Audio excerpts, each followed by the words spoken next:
welcome to our virtual author talk with Stephen Fisher. My name is Stephen Martinez, and I'm the reference librarian in charge of adult programming at the Chester-Rye Public Library. It is my privilege to have Mr. Fisher and all of you on this Zoom call tonight. It is my privilege to introduce Mr. Fisher, author of Into Russia's Cauldron. He was a graduate of Portchester High School in 1977. He worked internationally for Citibank for 35 years prior to becoming an author and historian. His book will be available for purchase starting Thanksgiving week. I now turn this over to Mr. Fisher, and thank you, everyone. And I'm now going to make Mr. Fisher the host. All right, Mr. Fisher, feel free, once you've been notified as the host, to start your presentation. Anyway, good evening, everyone. Thank you for joining tonight's webcast, sponsored by the Portchester-Rye Library. My name is Stephen Fisher. I am the author of the new book, Into Russia's Cauldron, and I am very happy to come back to Portchester, my hometown, to share with you an exciting and an impactful story about the Russian Revolution. So for the next 30 minutes or so, I will take you back in time. I will introduce my book to you, and after that, we can have a question and answer session if you would like. And I hope now you can see the presentation slides that I'm going to put on the screen for you. And here we go. Good. So without further ado, let's begin. The title of tonight's talk is A Cautionary Tale from the Russian Revolution, An American Vision Undone. And my book is based on a fresh eyewitness account of the Russian Revolution, never published before. It is the journal of a young American, Leighton Rogers.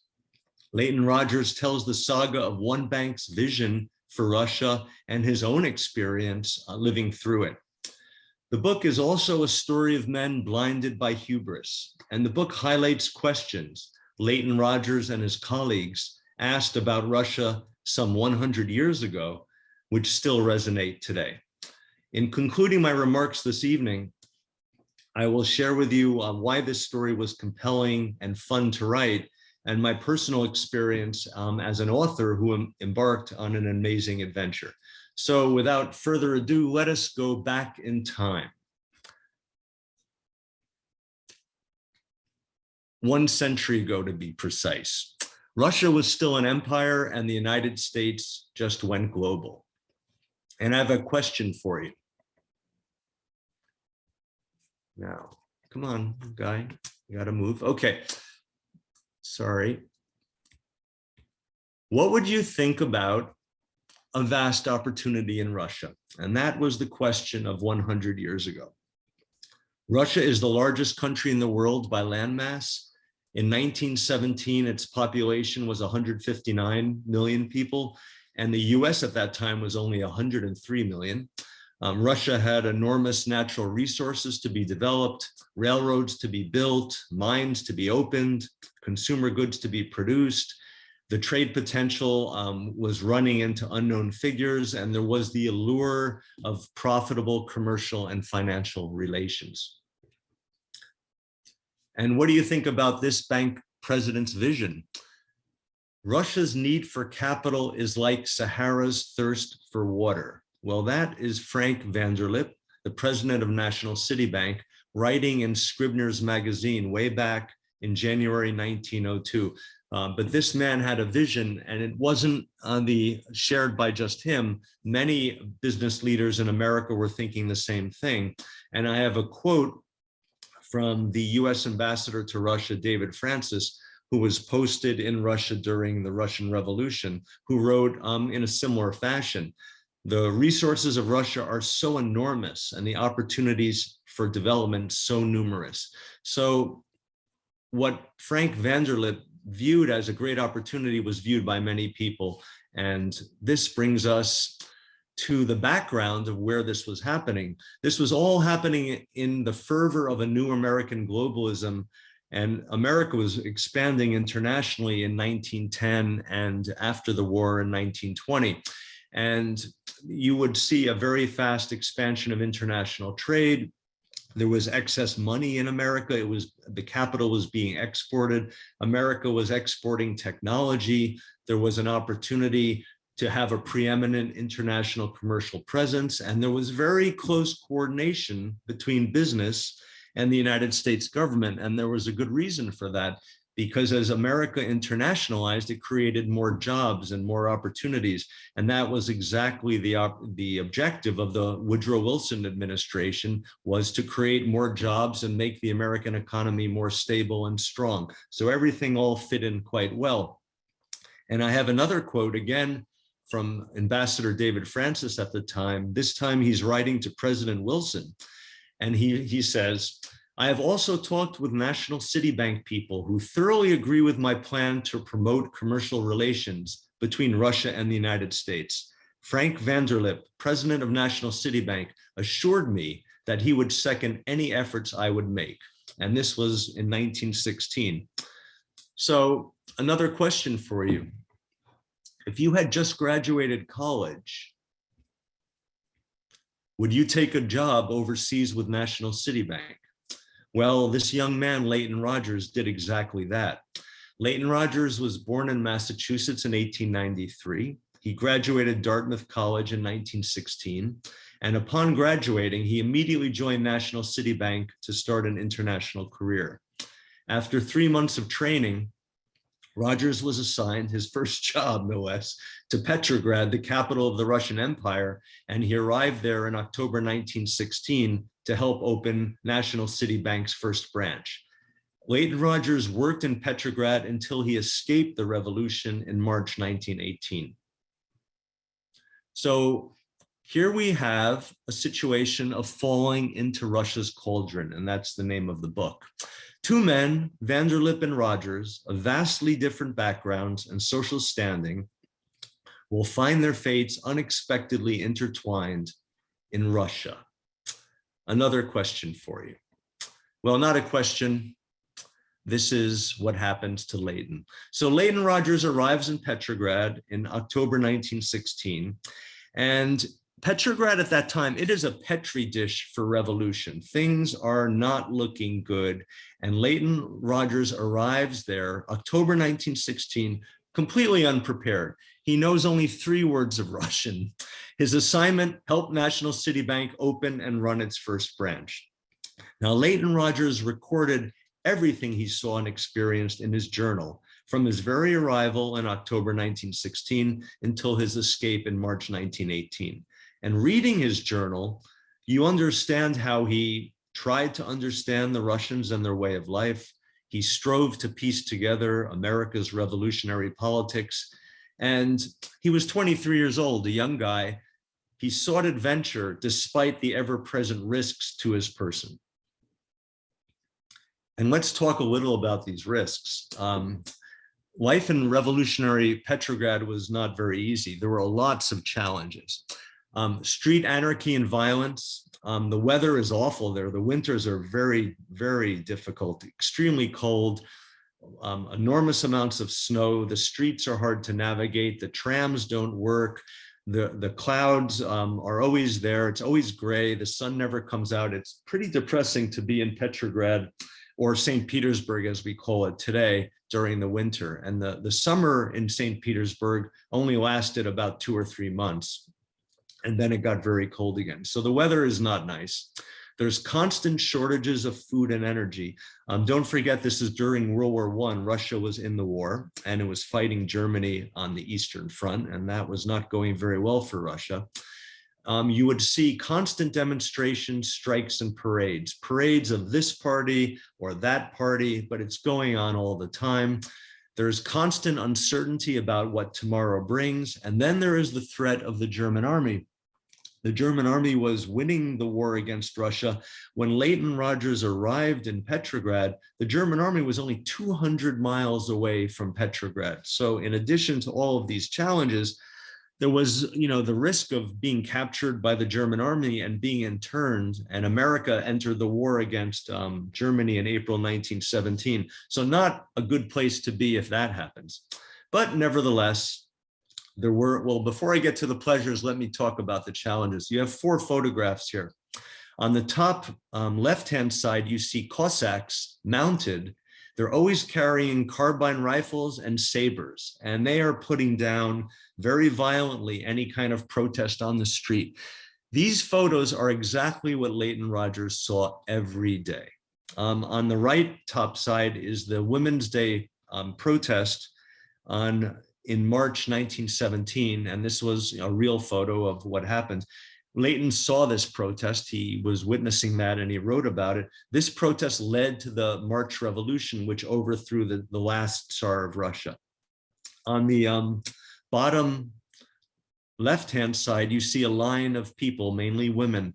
It's incredible, but every day Leighton Rogers would see these lines, and these lines were long, and the average woman in Petrograd spent 40 hours a week lining up for various daily provisions. Incredible, but this is true, and this is exactly what Leighton saw.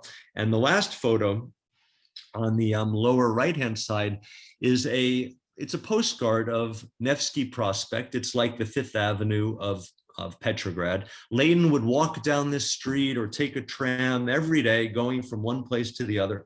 And this postcard is actually a postcard that he bought and kept, and it's kept in the Library of Congress file under his name. So this is a real postcard that I took a photo of, once actually owned by Leighton Rogers. Now let's move to the positive side of the ledger a bit. There were pleasures, and as a 23-year-old, you're always looking for pleasures. And Leighton was very interested in the arts, and in Russia, the ballet and the opera were world famous. They still are.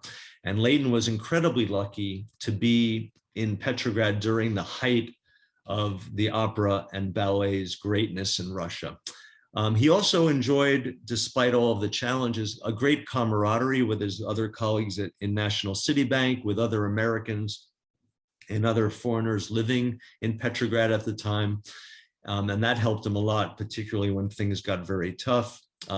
He obviously had lots of adventures, and when you read his journal, it's one adventure after the other, and it's quite incredible that he gets away with all this, because sometimes he's really taking a lot of risks, and he almost got shot and killed a few times, no less. And finally, the other pleasure is the learning experience. So he comes to Russia, ground zero, and he's learning day by day about a fascinating country going through a fascinating period of time. So this is a rich, deep experience for Leighton Rogers. And a little more about the pleasures. I'll just talk a little about the arts. So here you have a photo of Narodny Dom or Mariinsky Theater. These are places that Leighton Rogers went to see the opera and the ballet. And here's a few pictures of very famous stars like Maria Kuznetsova or Dmitry Smirnov or Tamara Karsavina or Shaliapin. These were the most famous ballet and opera stars Russia ever had, and Leighton got to see them live all the time for literally nothing. And one quote from his diary, which I take for you, he writes, "It ought to be a wonderful evening with a gathering of stars as advertised, Shaliapin, Smirnov, Kuznetsova, Karsavina, and Smirnova." And what's interesting is, he wrote this on Christmas Day in 1917 in his journal.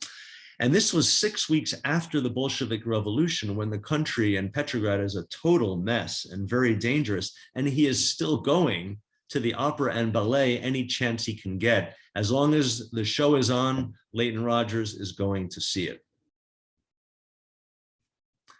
So what was National City Bank doing while Leighton was getting to know about Petrograd and having these challenges and adventures? Well, the bank pursued its strategy.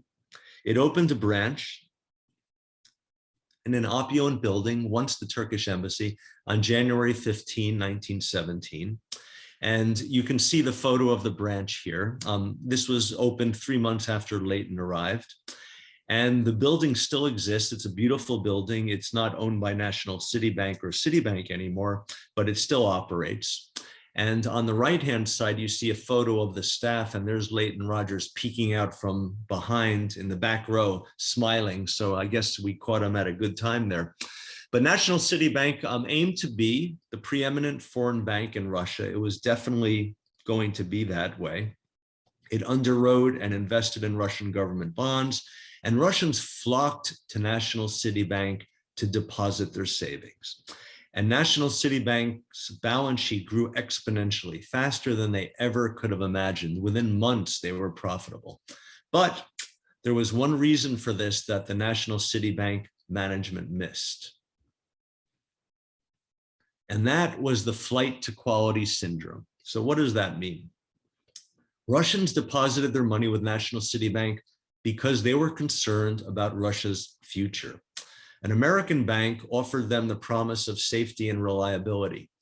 But blinded by success in attracting deposits, National City Bank management did not realize that the key reason for Russians putting their money with Citibank was their own fear about their own country. This meant that National City Bank's business was also at risk operating in this country, but no alarm bells sounded. And here's another quote from Leighton's diary, where in May, which is less than 4 months after just 4 months after the bank opened its branch, he writes, "The growth of our bank is unprecedented in banking history."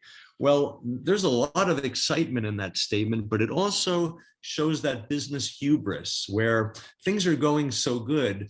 National City Bank was blind to what was going on in the country. They were just looking at the growth of their profitable business, but not realizing one reason why it was happening that way. And that brings me to this slide. Now, there was a very good reason for Russians to be concerned about stability. 1917 was anything but that. I won't go into a detailed history lesson here, but this slide shows that every month, one after another destabilizing event occurred, ultimately ending in the Bolshevik Revolution in November 1917, when basically the game was over.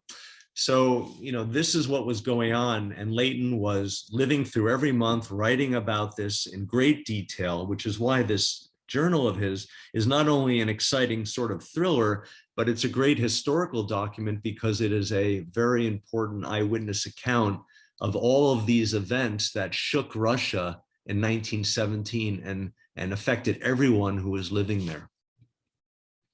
So Rogers witnessed a revolution, and here are 2 photos of exactly what he saw on the street. Red guards, Bolshevik soldiers, roadblocks and military emplacements right on the street. Look at the snow. This is not a very great, comfortable place to be. And 2 quotes from Leighton Rogers' journal describing this are very indicative. Here's one: "They've begun it. They're at it now as I write. Machine guns and rifles are snarling and barking all over the city. Sounds like a huge corn popper." He always threw a little humor in, despite the fact that he might have gotten killed an hour later. But there's Leighton Rogers for you. Interesting personality. Another quote: "Private property is at public mercy. Looting of shops, robbery, and murder is the order of the day and night." So this is what was happening to Leighton Rogers and everyone in Petrograd when the Bolsheviks took over in November 1917. Leighton survived it, but he wrote more. "It is not pleasant now. The city is a place of pain and odors and hopelessness, a pale giant sinking slowly into death." This brings me to another point. His journal is wonderfully written. He's 23 years old and he has a real talent for writing. And, I looked at, I was transcribing his handwritten pages. And I noticed that there's no erasures, there's no crossouts, there's no replacements. Everything he writes comes right from his mind, right onto paper with no changes. I don't know about you, but that's a pretty hard act to follow, to be able to write so beautifully without editing or changing anything and be 23 years old and be living in this kind of situation. But that is Leighton Rogers and why his journal is such a wonderful document to work with. Another quote: "I don't think I'll ever forget the days and weeks of slow starvation. That's what it amounts to when all we have is a small chunk of this soggy black stuff they call bread, a piece of horse meat if we are lucky." Or talk about tyrannical oppression. The Tsar and his secret police were babes in arms compared to the manipulations of this new freedom. And here he's referring to the so-called new freedom that the Bolsheviks promised.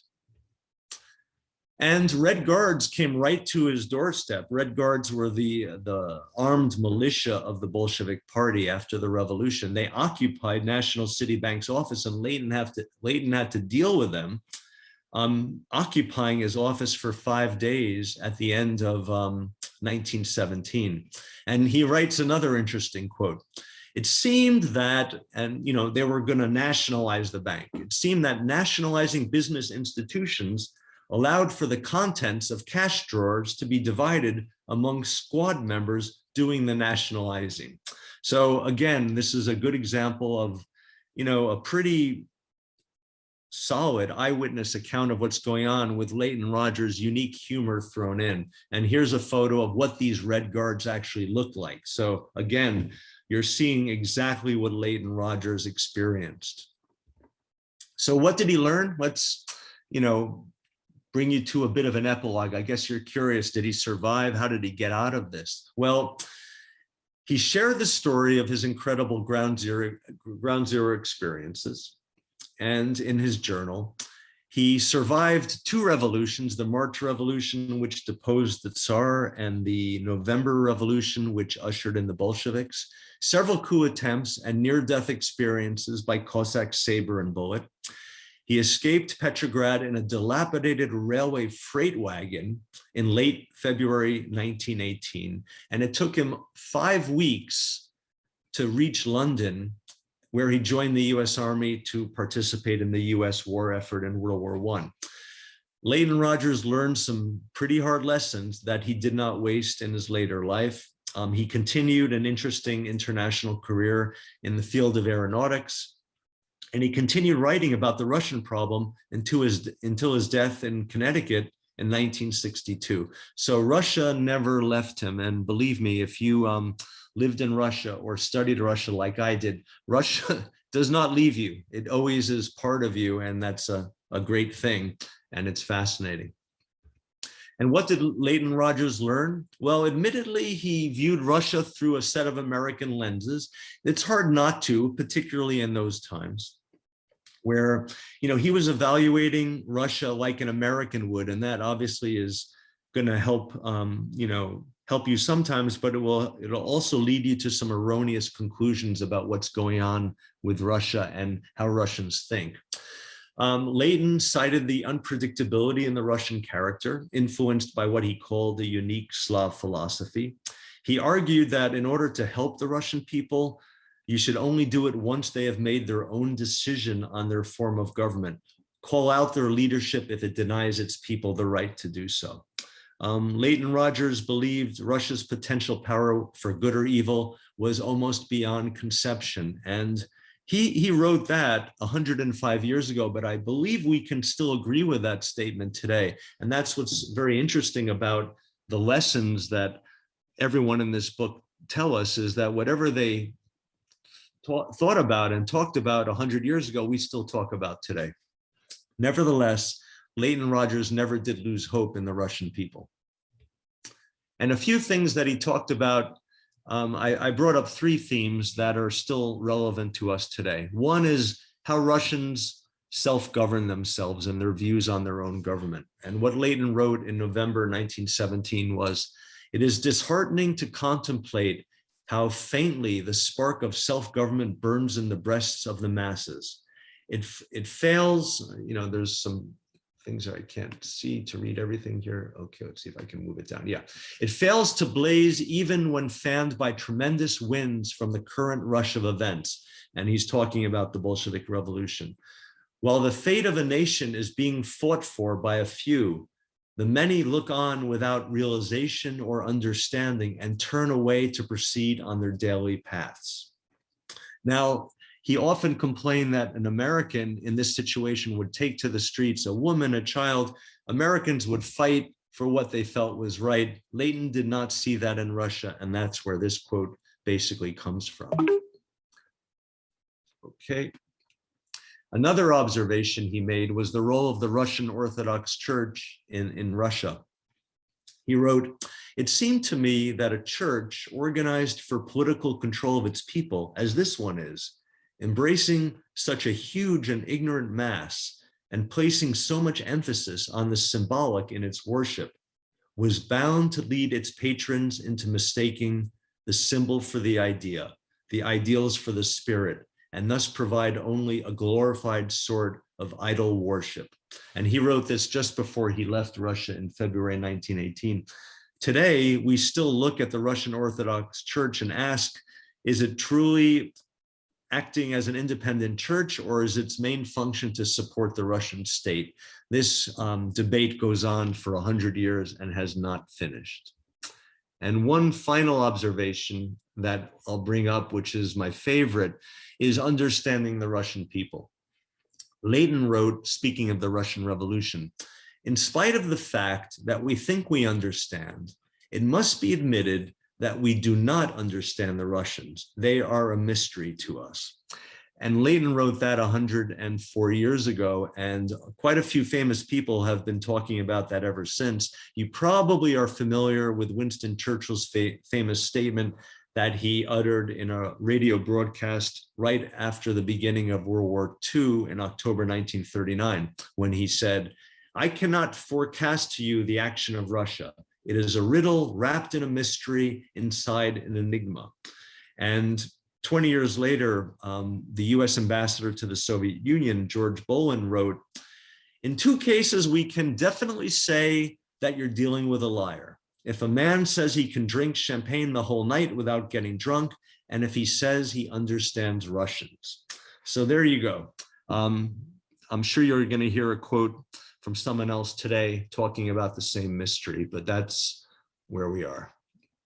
And what happened to National City Bank in Russia? It was not a good ending. The Bolsheviks nationalized all the banks, which created losses for any foreign investor in Russia. And National City Bank lost $10 million, which today is nothing. But in 1918, $10 million was 10% of the bank's entire capital, which is enormous. You know, if you were the president of a bank and you did a mistake and you lost 10% of the bank's capital, I think you can guess what would happen to that person. And sure enough, Frank Vanderlip was forced to resign in 1919 because of the Russian fiasco. And furthermore, the documents and account books were seized by the Bolsheviks and never returned to National City Bank.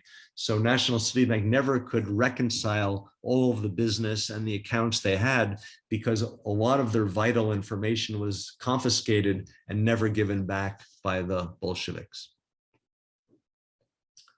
So An American Vision Undone. What lessons have we learned from this book, from this story, from the saga I've just shared with you? First is the importance of proper, and the word is timely, communicated due diligence. And what do I mean by that? Well, you know, National City Bank, when they went to Russia, did a lot of research, and that was all done in 1916. And they thought that things were still looking good despite the war. Russia had great opportunities. But 12 months later, as you have learned from this presentation, things changed radically.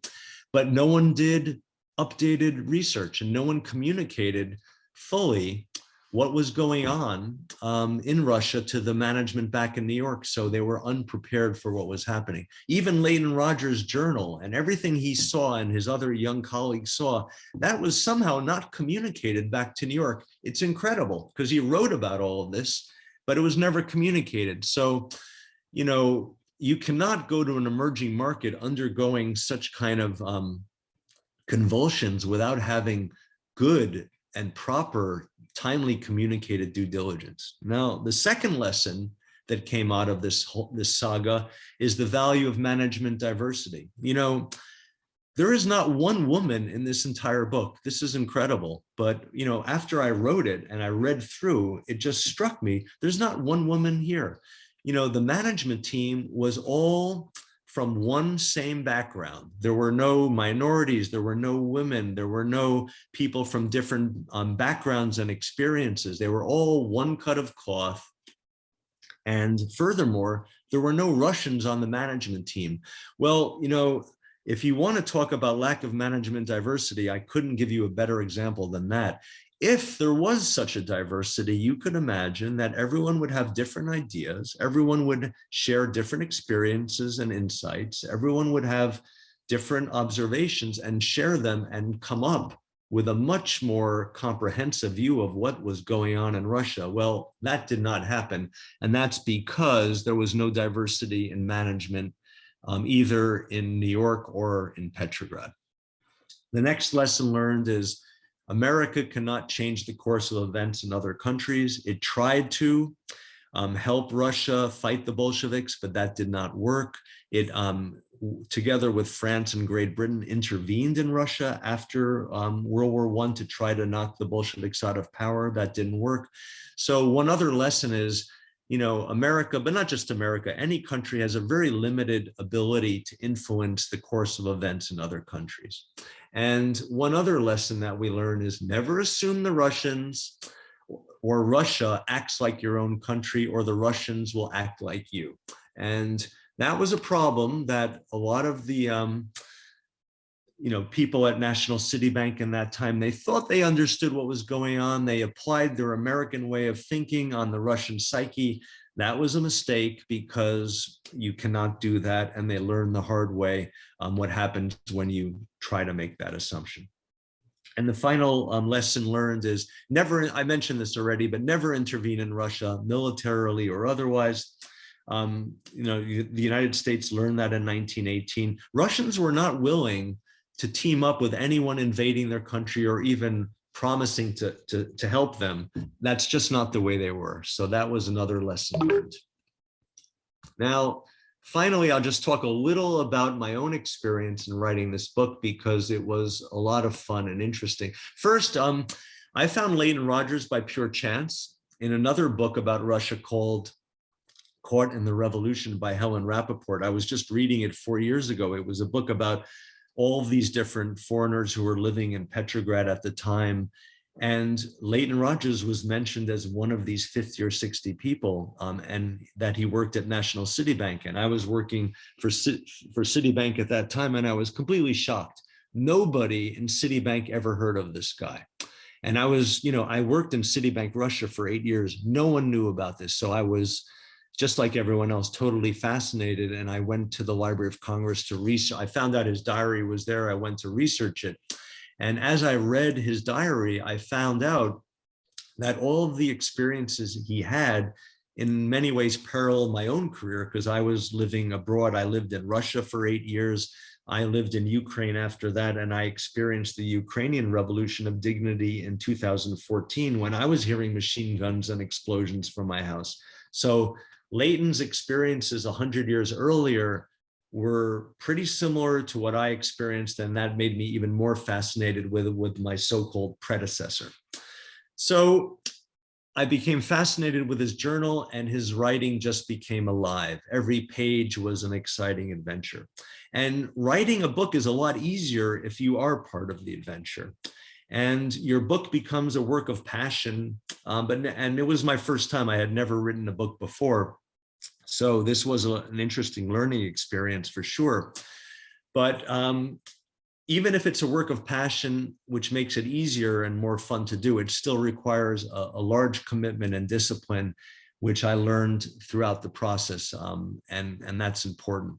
So there's a big learning curve in writing and publishing a book, but most important, in the end, I feel very good about all of this, because I'm contributing to this history to the public. It's never been seen before, and the academic community that studies Russia and events of this nature. So I can go back to Abraham Lincoln's quote and conclude today's presentation, and basically agree with him that commitment is what transforms a promise into reality. And what I did was, Leighton Rogers never published his diary. He tried to, but he died in 1962, never published it.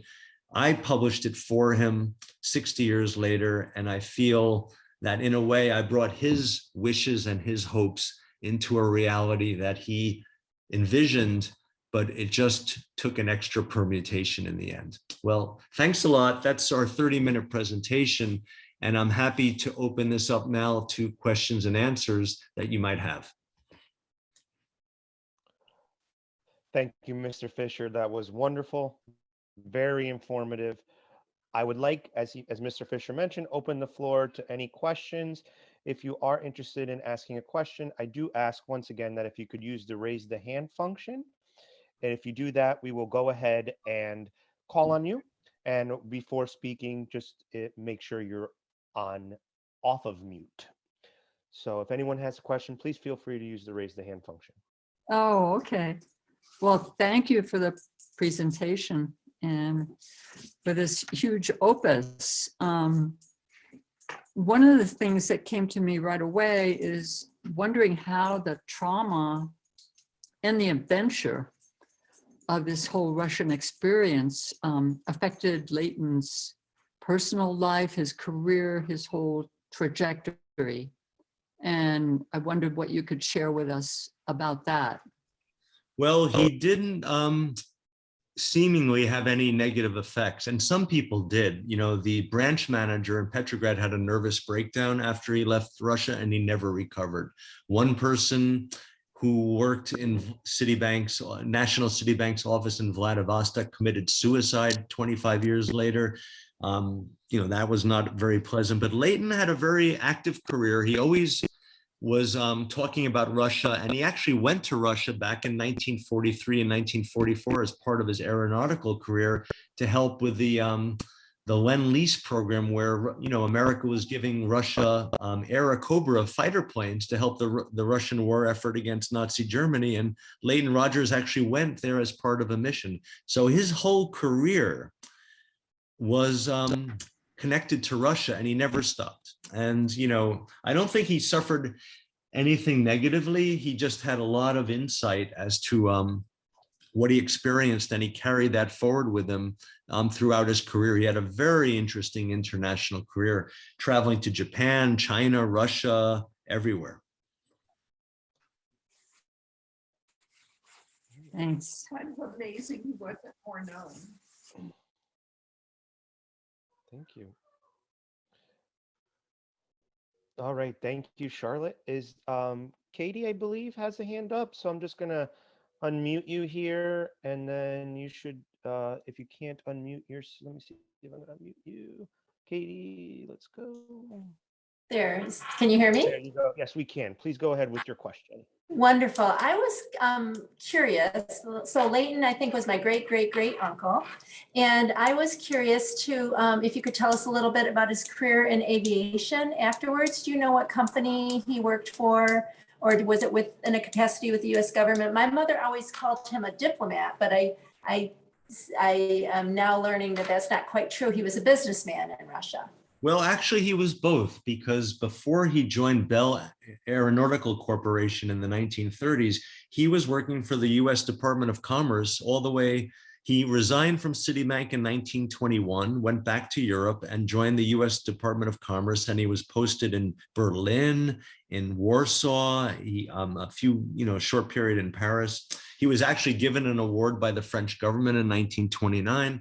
So he was working for the US government until he joined the private sector for Bell. And then, even during his time in the US government, he was sponsoring the aeronautical industry and helping American airlines and aircraft producers expand business overseas. So he did both. Everything he did was pretty logically connected career-wise. Charlotte, that's maybe where you got your diplomat gene.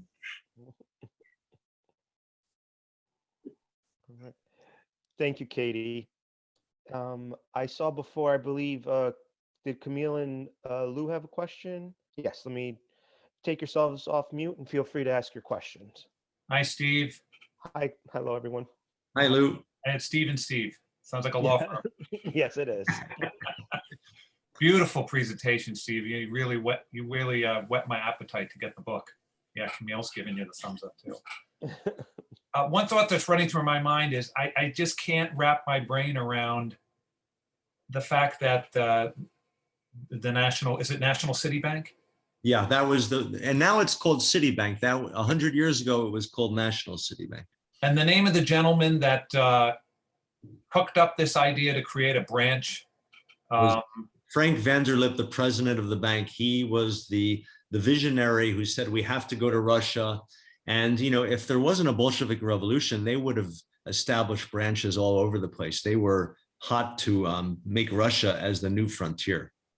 Wasn't the Bolshevik Revolution just on the horizon? They didn't see this coming. Nobody did, and they Nobody didn't did, either. really. But even with a world war, with the Germans breathing down your neck, they still thought it was to their advantage to open a. Yeah, Lou, it's incredible because, and they weren't the only ones. They all said, well, Russia after the war is going to be great. They had this vision after the war. But what they didn't see is during the war, things are going to hell, and Russia was falling apart. It was falling apart. So it was that blind hubris, that expectation, that lack of due diligence that blinded them to what was going on. To be fair, the Bolshevik Revolution took a lot of people by surprise, but Lenin came back in April 1917. When National City Bank was still doing very well, everyone knew he came back, and he was, yelling and screaming from the streets, and what he was talking about was pretty ugly. So it's not like he just appeared overnight. This was happening, and people just did not give it credence that this could, turn into a revolution and upset everything. And this is a great lesson because it's a lesson in history. It's a lesson for the future. If this could happen 100 years ago, believe me, it can happen again, which is why I refer to these lessons learned.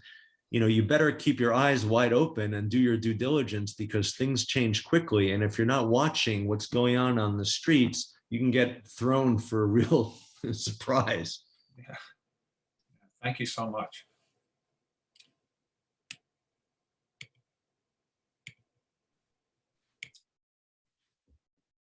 Well, we are at 6:50. Do we? Oh, sorry, I was chatting and I did not realize that myself was on mute. So I had a funny joke and everything, and I was on mute myself. So I will try that funny joke again. So unless Zoom is playing tricks, I believe that there's another Stephen Martinez on the chat, and they are interested they have their hand up to ask a question. So please, and if you're not Stephen Martinez, introduce yourselves and ask your question. There were on this end, it's Dick Hubert with my wife, Yelma Hubert.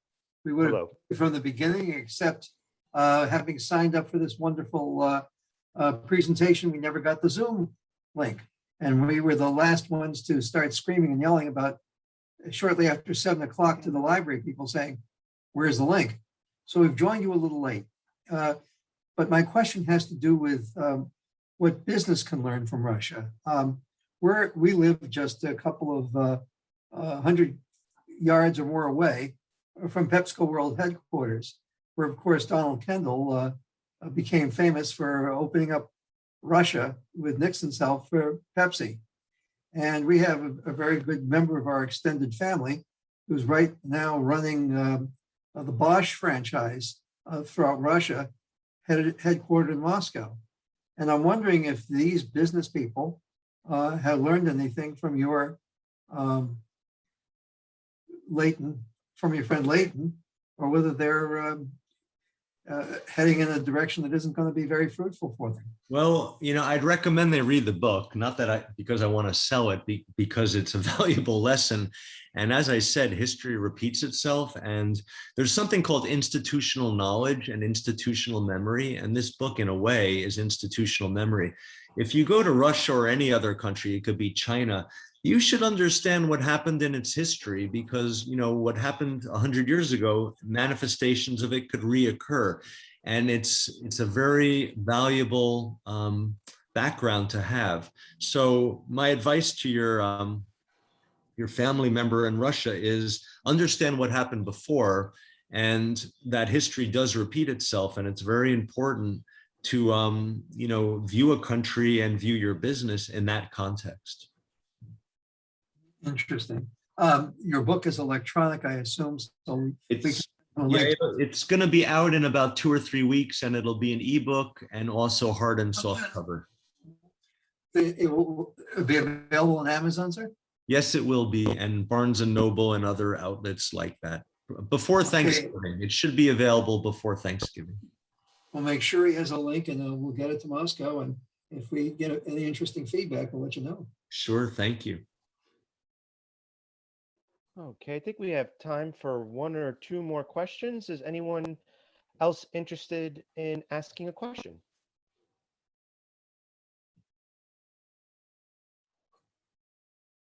Yes, I have a question. You mentioned that your experience paralleled that of Leighton and that he saw a great deal of the arts. When you were in the Ukraine, did you find a great experience in the arts there?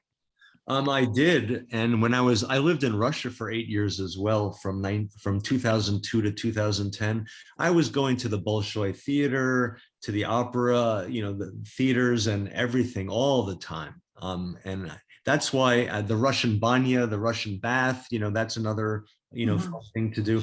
Everything Leighton did, I did as well. I unfortunately did not see the famous stars he did 100 years ago, but I did all of that, and I had all my adventures as well. And I, almost got shot in.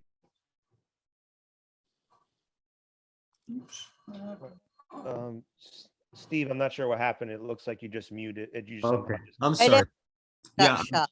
I'm sorry.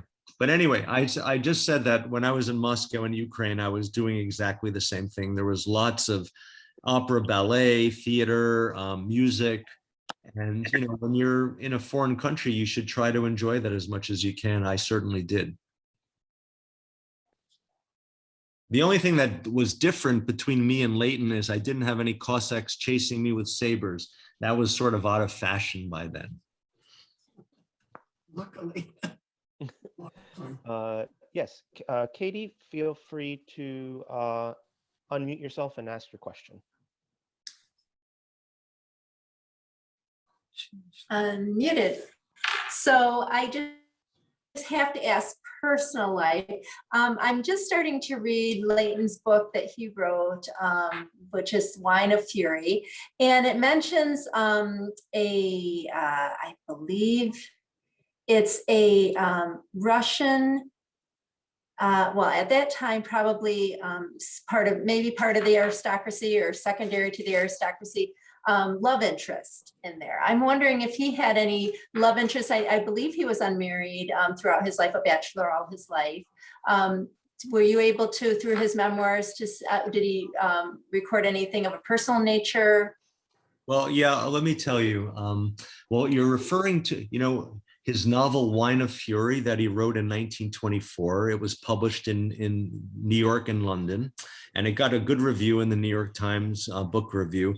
And, I read the novel, and of course I've read his journal, and, that novel is coming from his journal, even the same phrases and events, there is a direct connection between that novel and his journal.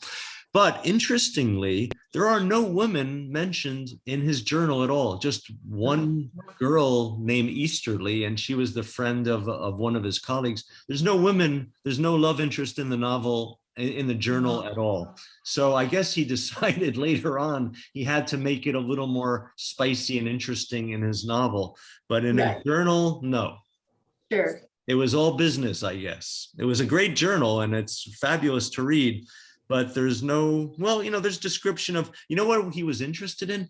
He was fascinated by the women's battalion. The Russian army had a battalion of women with shaved heads, very fierce, who were not scared of anything. And he was totally fascinated by the women's battalion. And he writes about that a lot.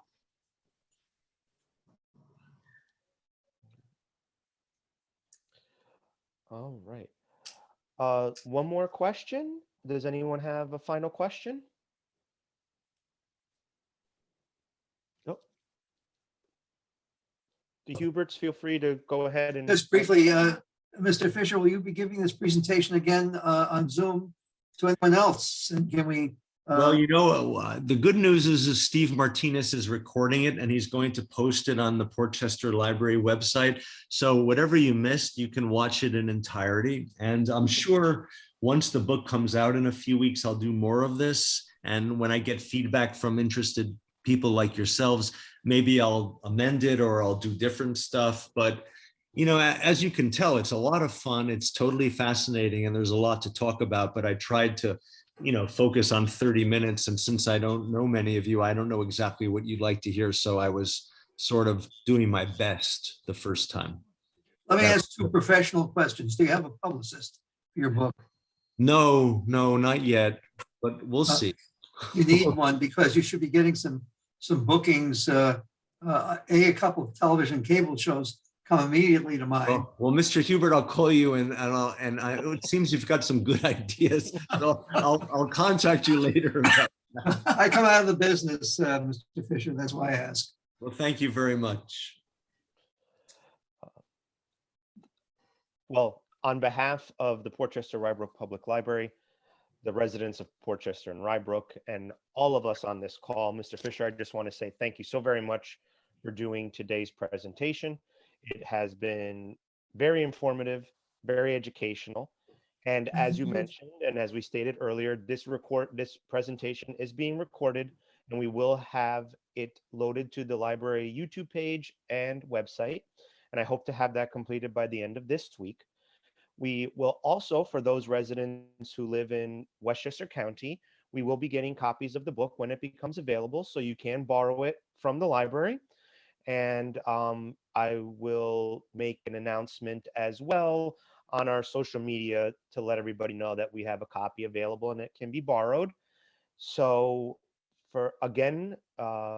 thank you so very much, Mr. Fisher. I would give you the last word if there's anything else you'd like to add in closing. Well, Stephen, thank you for organizing this and inviting everyone. It was a pleasure talking to you today. And, you know, read the book, because I think it's a beautiful, it's a story that comes alive. And I had so much fun reading it, and I'm sure you will as well. And remember that history repeats itself. So we had lessons from 100 years ago are still very valuable today. And with those words, I will wish you all a good evening. Thank you, and good evening, everyone, and have a wonderful holiday season. It is that time of the year. Bye, everyone. Goodbye.